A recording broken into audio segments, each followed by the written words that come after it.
I never should have taken the job.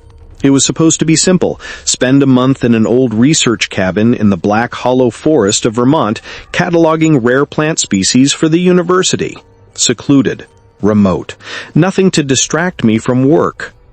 The drive there was long, winding through foggy roads, the trees like skeletal hands reaching for my car. By the time I arrived, the sun had dipped below the horizon. The cabin was small, weathered, and perched on a ridge overlooking a swampy clearing, the kind of place that looks picturesque during the day, but breathes menace at night. I unpacked my things quickly, eager to get inside and warm up. The cabin had no internet, barely any cell phone signal, only a wood stove and a flickering lantern to keep me company. At first, everything was normal. The forest was quiet, the air crisp. I could hear the occasional owl hoot, the rustle of leaves, a distant animal crying. Then, on the second night, I noticed the scratches. Faint lines on the wooden floorboards, almost like something had tried to dig itself in. I thought it was old wood settling. I tried to ignore it. By the third night, the whispers began. Soft, distant voices, like children talking far away. At first, I convinced myself it was the wind through the pines. But then, the voices called my name. Marissa. I froze. My name. Spoken in a tone I didn't recognize. Chilling. Coaxing. I searched the cabin. Nothing. The forest outside was silent. I told myself it was exhaustion. I had been driving for hours. My mind was playing tricks. But the next morning I found footprints on the porch. Small, muddy, but human. Only problem? There was no one else there. The nearest road was miles away. That night the whispers returned, growing louder. They circled me, sometimes from behind, sometimes in front, yet no one appeared. The air grew cold and the lantern flickered violently.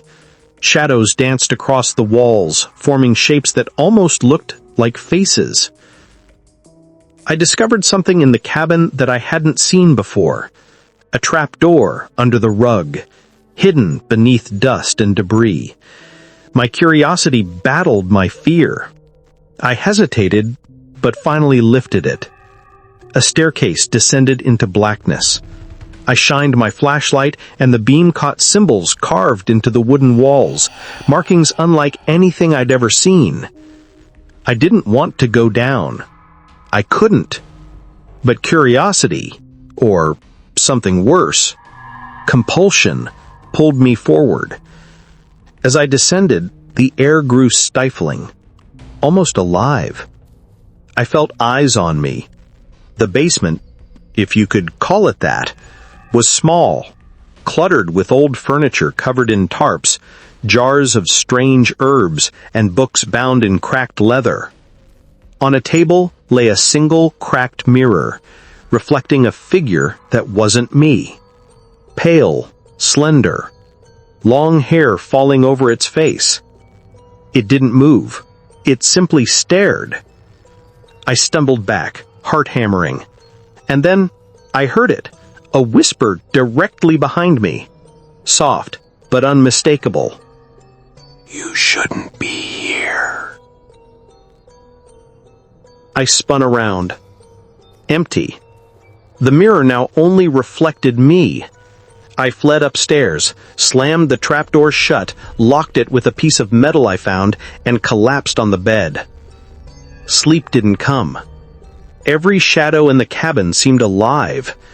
Every sound from the forest outside became a threat. By dawn, I realized this wasn't just isolation. This place wanted me, or it wanted something from me. And that night, the whispers grew stronger, not just in the cabin, but all around the clearing. And for the first time, I felt it, a presence outside the walls, watching, patient, waiting. I didn't sleep that night. Every creak in the floor, every sigh of wind against the walls, it all felt deliberate, like the cabin was breathing with me. By morning, the fog outside was so thick I couldn't see more than a few feet from the porch. It muffled every sound. The forest felt gone, swallowed by a white, endless void. I made coffee, hoping to shake off the fear from the night before, but when I turned to pour it into my mug, I froze. There were muddy handprints on the kitchen window, small, child-sized, pressed from the inside. My cup fell, shattering across the floor. I backed away slowly, heart racing, eyes locked on the prints. Then, from the hallway, I heard a single slow creak, like a footstep on old wood. Someone was inside. I grabbed the flashlight and called out, "Who's there?" No answer. I moved toward the bedroom, my breath visible in the cold air. The door was half open. I nudged it, and the hinges groaned.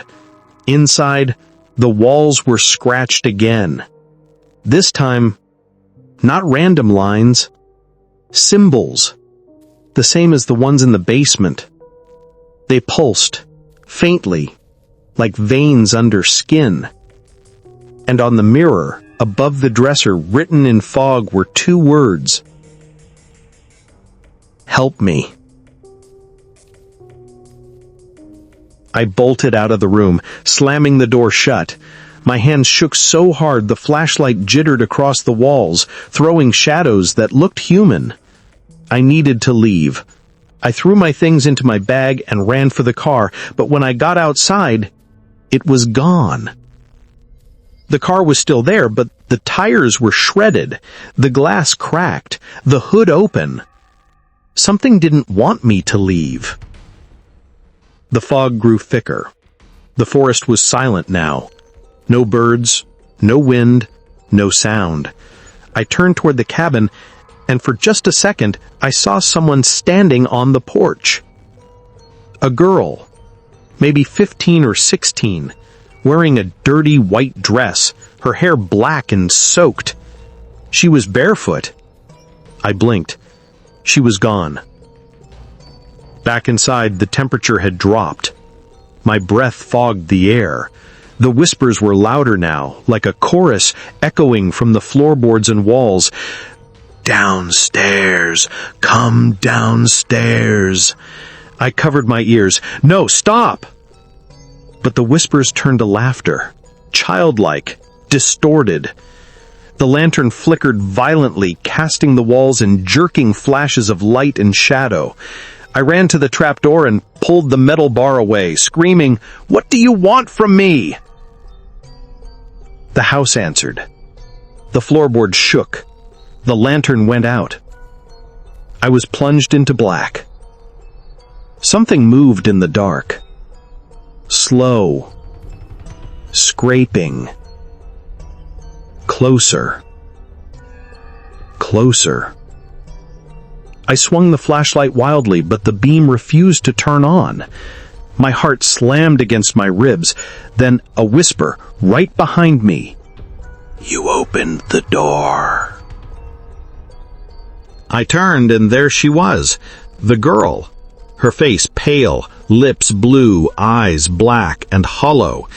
She stood inches from my face, water dripping from her hair. She didn't move, didn't blink, just stared. And then she smiled. A long, slow, unnatural grin. The flashlight finally flickered to life, and she was gone. Only the wall remained, and on it, a message carved deep into the wood. She never left. That night, I dreamed of the forest. I was running, barefoot, through fog and mud. I could hear someone crying, a girl's voice pleading for help. When I reached the clearing, I saw the cabin, but it was burning. And through the smoke, dozens of shadowy figures stood watching, their faces blurred, their voices whispering in unison. The hollow remembers. I woke up screaming, my hands covered in dirt. But the worst part, when I looked out the window, the fog had lifted, revealing fresh footprints leading from the swamp to the cabin door. They weren't mine, and there were 2 sets. The next morning, I didn't remember falling asleep. I woke up on the floor, my throat raw from screaming. The sunlight came weak and pale through the fog-streaked window. I told myself I had to leave, no matter what. I packed fast, my hands trembling, eyes darting to every shadow. But as I opened the door, a smell hit me, something rotting. The air was thick, wet like spoiled meat. And then I saw it. In the clearing just beyond the porch, the fog swirled around something half buried in the mud. I stepped closer, every instinct screaming not to, but my legs moved on their own. It was a body. Small, feminine, the same girl in the white dress. Her skin was gray, her mouth frozen in a silent scream, eyes gone. The sight of her made bile rise in my throat. But when I turned to run, the body was gone. Only footprints remained, small, bare, leading right back toward the cabin door. I stumbled inside and slammed it shut, heart racing. I grabbed my phone, 1% battery. I tried calling anyone, no signal. The phone flickered once, the screen glitching, and then a notification popped up. 1 new voicemail. Timestamp. Unknown. I hesitated, then pressed play. At first, it was static, hissing, distant, like wind through broken glass. Then came a girl's voice. You opened the door. You saw me. Now you have to stay. I dropped the phone. The sound didn't stop. The voice began echoing from everywhere now, through the floor, the ceiling, the walls. Stay, stay, stay. The lights flickered violently. The temperature dropped until I could see my breath. The door to the basement burst open on its own, the trapdoor slamming against the wall. From below came a deep, rhythmic sound. Thump, thump, thump. I stepped closer, drawn by something I couldn't fight. The air smelled like earth and iron, like blood. I descended slowly, each step creaking under my weight. The basement was darker than before. The mirror lay shattered, pieces scattered across the dirt floor. And in the reflection of one shard, I saw her. Not the girl. Me. But not like I was. My reflection was pale, hollow-eyed, standing behind me, smiling. You shouldn't have come here, it whispered. She never left. Neither will you. I turned, and there she was. The girl. Inches from me, her head tilted unnaturally to the side, her mouth trembling. She reached for me with shaking hands. Please, she whispered. Help me. But her voice wasn't just one voice. It was many, layered, twisted. I stumbled back, kicking over a table. Jars shattered, black liquid spilling over the floor. The smell hit me. Sulfur, rot, and something ancient. The walls began to pulse. The carvings glowed red-hot, bleeding light. And through the cracks, hands began to reach, pale, clawed, dragging themselves out. The girl screamed. Or maybe it was me. The entire basement convulsed, the walls stretching like flesh. I ran for the stairs, but they were gone, replaced by an endless hallway lined with mirrors. Each mirror reflected a different version of me, crying, laughing, screaming. I kept running, but the reflections began to step out, one by one, blocking my path. You wanted to leave, they said, in unison. No one leaves the hollow. I tried to scream, but my voice didn't come out. One reflection grabbed my arm, ice-cold fingers digging into my skin, and whispered into my ear, "She was me. You are next." The world folded in on itself. And then silence. When I opened my eyes, it was morning again. Birds were singing. Sunlight poured through the windows. The cabin looked new, freshly cleaned, untouched. My phone had full battery. Had I dreamed it? I walked outside.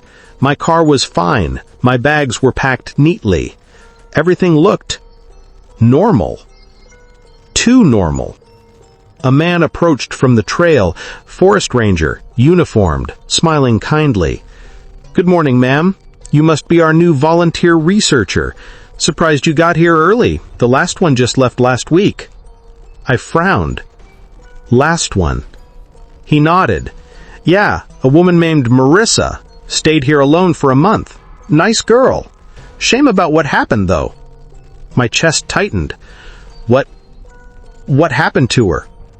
He sighed. "Yeah. They found her car in the swamp. Empty. No body. Locals say she's still out here. In the hollow." He smiled again, oddly calm.